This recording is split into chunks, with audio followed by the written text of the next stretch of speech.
지금 우리가 알고 있던 상식과 전혀 다른 아주 놀라운 반전이 일어나고 있습니다. 우리는 지금 아주 중요한 갈림길 앞에 서 있다는 뜻입니다. 대부분의 사람들은 경제가 불안하면 금값이 오른다고 생각합니다.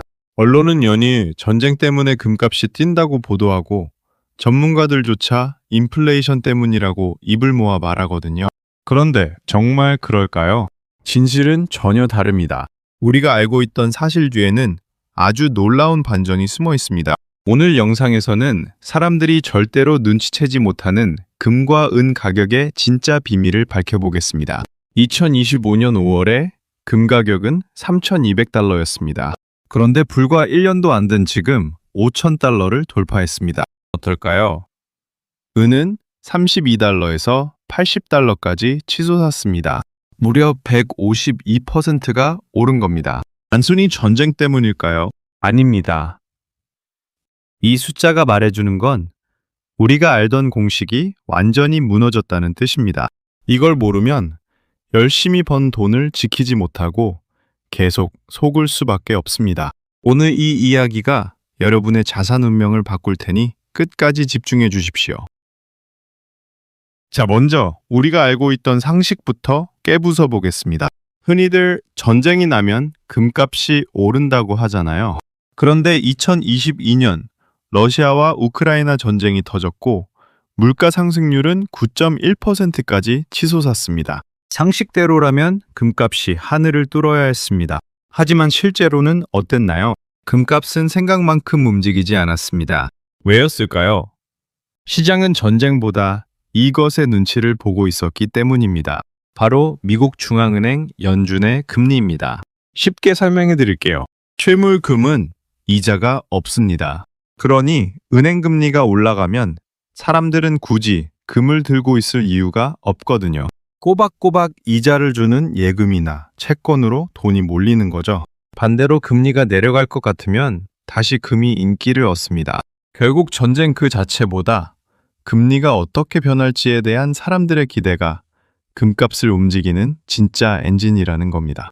2022년에는 전쟁이 났어도 연준이 미친 듯이 금리를 올리니까 금값이 힘을 못 썼던 거죠. 그런데 지금은 상황이 완전히 다릅니다. 금리가 여전히 높은 수준인데도 금값이 5,000달러를 넘었습니다. 원래라면 떨어져야 하는데 왜 안 떨어질까요? 여기서 일반인은 절대 모르는 두 번째 힘이 등장합니다. 바로 각국 중앙은행들의 소리 없는 매수입니다. 쉽게 말하면 지금 시장에는 금을 쓸어 담는 거대한 공룡이 있다는 뜻입니다. 그런데 여기서 첫 번째 충격적인 사실이 나옵니다. 지금 금값은 금리가 여전히 높은데도 불구하고 사상 최고치를 경신하고 있습니다. 원래는 금리가 높으면 금값이 떨어져야 맞거든요. 그런데 왜 안 떨어질까요? 여기에는 일반인들은 모르는 거대한 큰손의 움직임이 숨어 있습니다. 바로 각국 중앙은행들입니다. 나라의 돈을 관리하는 중앙은행들이 지금 미친 듯이 금을 사들이고 있습니다. 2025년에만 800톤이 넘는 금을 샀고 어떤 통계에서는 1000톤 가까이 샀다는 말도 나옵니다. 중국, 인도, 폴란드 같은 나라들이 왜 갑자기 금에 집착할까요? 이유는 간단합니다. 이제 달러를 못 믿겠다는 겁니다.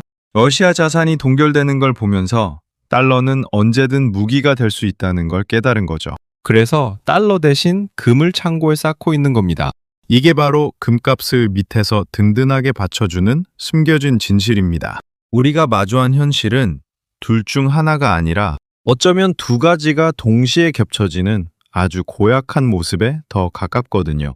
물가는 잡히지 않고 경제는 둔화되는데 금융시장까지 불안해지는 이른바 하이브리드 위기 말입니다. 바로 이 관점으로 봐야 왜 지금 금과 은이 이렇게 기괴하게 움직이고 있는지 제대로 이해할 수 있습니다. 예를 들어볼까요? 박 대리는 2023년에 큰맘 먹고 성과급의 상당 부분을 달러에 투자했습니다. 그때 환율이 1,300원대였으니 나름대로 잘 샀다고 안심했습니다. 그런데 1년이 지난 지금 박 대리는 당황스럽습니다. 물가는 오르고 달러로 살 수 있는 물건은 점점 적어지는데 금을 샀던 옆 파트의 이 대리는 벌써 금값이 2배가 됐거든요. 이제서야 박 대리는 깨닫습니다. 아무리 달러라지만 종이 화폐가 실제로는 가치가 살살 녹아내리는 얼음과 같았다는 사실을 말이죠. 이게 바로 우리가 마주하는 가장 잔인한 진실입니다. 세상은 멀쩡해 보여도 우리가 들고 있는 화폐의 힘은 매일매일 약해지고 있습니다. 자, 그런데 여기서 끝이 아닙니다. 여기서 더 놀라운 반전은 은의 존재입니다. 많은 사람이 금에 집중할 때 진짜 고수들은 은을 주목합니다. 특히 2026년 현재 전 세계적으로 친환경 에너지가 강조되면서 은의 수요는 폭발하고 있기 때문입니다. 우리가 쓰고 있는 스마트폰, 전기차, 그리고 태양광 패널에 은이 엄청나게 들어갑니다. 특히 전기차의 화재 위험성을 막는 데는 은이 가장 큰 역할을 한다고 하죠. 2025년에 32달러였던 은이 80달러까지 올라온 건 단순한 투기 세력 때문이 아닙니다. 산업 현장에서 은이 없어서 못 쓰는 지경에 이르렀기 때문입니다. 하지만 조심하셔야 할 점도 있습니다. 기회가 큰 만큼 변동성도 정말 무섭습니다. 금보다 훨씬 가볍게 움직여서 오를 때도 화끈하지만 경기가 꺾이면 금보다 더 아프게 떨어질 수 있거든요. 그래서 투자는 정말 신중하게 그리고 길게 보셔야 합니다. 자, 그렇다면 이 모든 일이 내 삶과 무슨 상관이 있을까요? 세계 경제 흐름이 내 삶과 구체적으로 무슨 상관이 있을까요? 가장 쉽게 체감할 수 있는 게 바로 집값입니다. 우리는 보통 집값을 원화나 달러로만 계산합니다. 5억이 7억이 되면 돈을 벌었다고 좋아하죠. 그런데 이걸 금으로 바꿔서 계산해보면 충격적인 결과가 나옵니다. 미국 사례를 보면 아주 흥미롭습니다. 1970년에는 미국에서 집 한 채 사려면 금 700온스가 필요했습니다. 그런데 금값이 폭등했던 1980년에는 단 76온스면 집을 살 수 있었습니다. 집값이 폭락해서일까요? 아닙니다. 금의 힘이 집값보다 훨씬 강력해졌기 때문입니다. 지금도 비슷한 흐름이 나타나고 있습니다. 달러로는 집값이 비싸 보이지만 금으로 보면 역사적으로 꽤 낮은 수준입니다. 만약 금값이 7,000달러까지 간다면 집 한 채를 사는데 필요한 금은 53온스까지 줄어들 겁니다. 종이화폐만 들고 있는 사람과 금이나 은처럼 실물 가치가 있는 자산을 가진 사람의 인생이 여기서 완전히 갈리는 겁니다. 자, 그렇다면 이런 구조적인 문제는 왜 생기는 걸까요? 그건 우리가 사는 세상의 빚 때문입니다. 정부는 계속해서 돈을 찍어냅니다. 빚이 많다는 걸 알면서도 돈을 찍어냅니다. 나라의 빚을 갚기 위해서라도 돈의 가치를 떨어뜨리는 길을 택하죠. 돈이 흔해지면 물가는 오르고 우리가 땀 흘려 번 노동의 가치는 상대적으로 낮아집니다. 여러분의 월급 400만 원이 숫자는 그대로여도 실제 살 수 있는 라면이나 휘발유 양이 줄어든다면 그건 사실상 월급이 깎인 것과 다름없습니다. 이게 바로 현대 경제 시스템이 우리 모르게 우리의 자산을 앗아가는 방식입니다. 그리고 더 무서운 건 이 흐름이 이제 막 가속도를 붙이기 시작했다는 점입니다. 자, 그런데 여기서 우리가 꼭 짚고 넘어가야 할 아주 현실적인 문제가 하나 더 있습니다. 아마 이 영상을 보시는 대다수 분들의 가장 큰 고민일 텐데요. 바로 내가 소중한 자산을 어떻게 하면 세금 걱정 없이 안전하게 가져갈 것인가 하는 문제입니다. 요즘 세상 정말 무섭잖아요. 상속세니 증여세니 해서 자식한테 용돈 한 번 주려 해도 세무조사 나올까봐 가슴 졸이는 시대입니다. 그런데 금은 어떻습니까? 금에는 등기부등본이 있나요? 아니면 나라에 일일이 신고를 해야 하나요?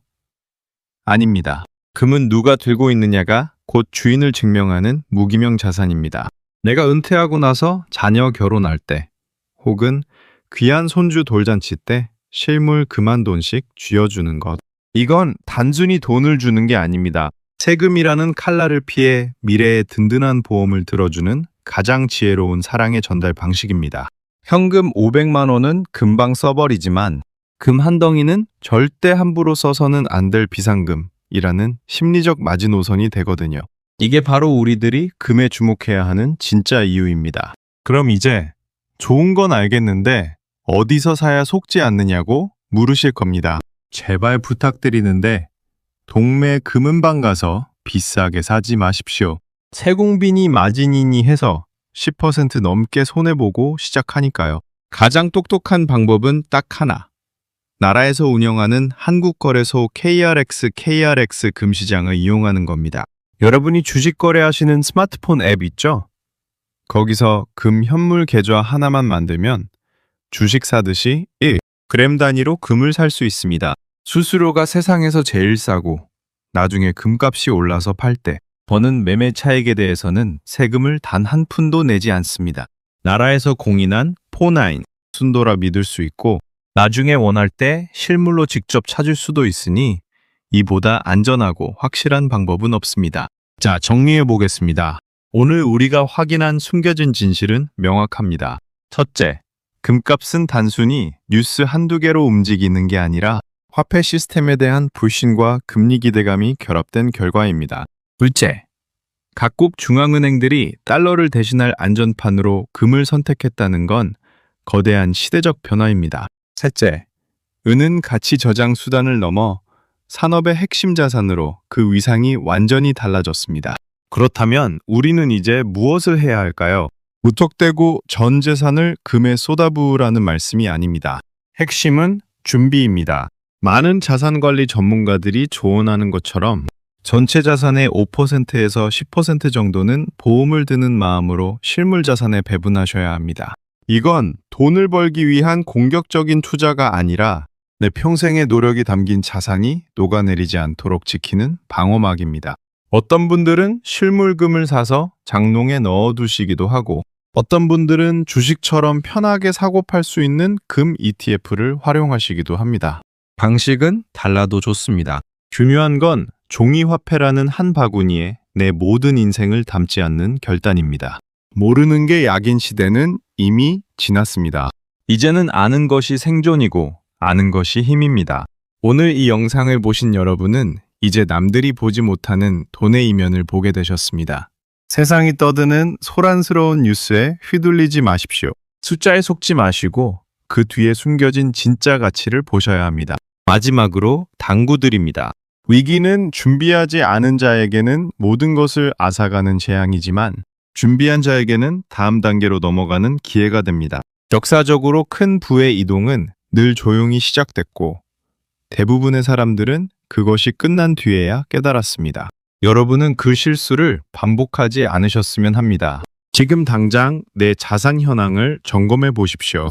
그리고 아주 작은 부분이라도 실물 가치를 지닌 자산으로 옮기는 공부를 시작해 보십시오. 10년 뒤 여러분의 지갑이 그 선택에 대해 진심으로 고마워할 겁니다. 시간은 우리를 기다려주지 않습니다. 위기는 조용히 그러나 확실하게 다가오고 있습니다. 당신의 미래는 당신이 지켜야 합니다. 오늘 이 순간부터 시작하십시오. 준비하는 자만이 이 혼란스러운 시대의 승자가 될 수 있습니다. 오늘 영상 시청해 주셔서 감사합니다.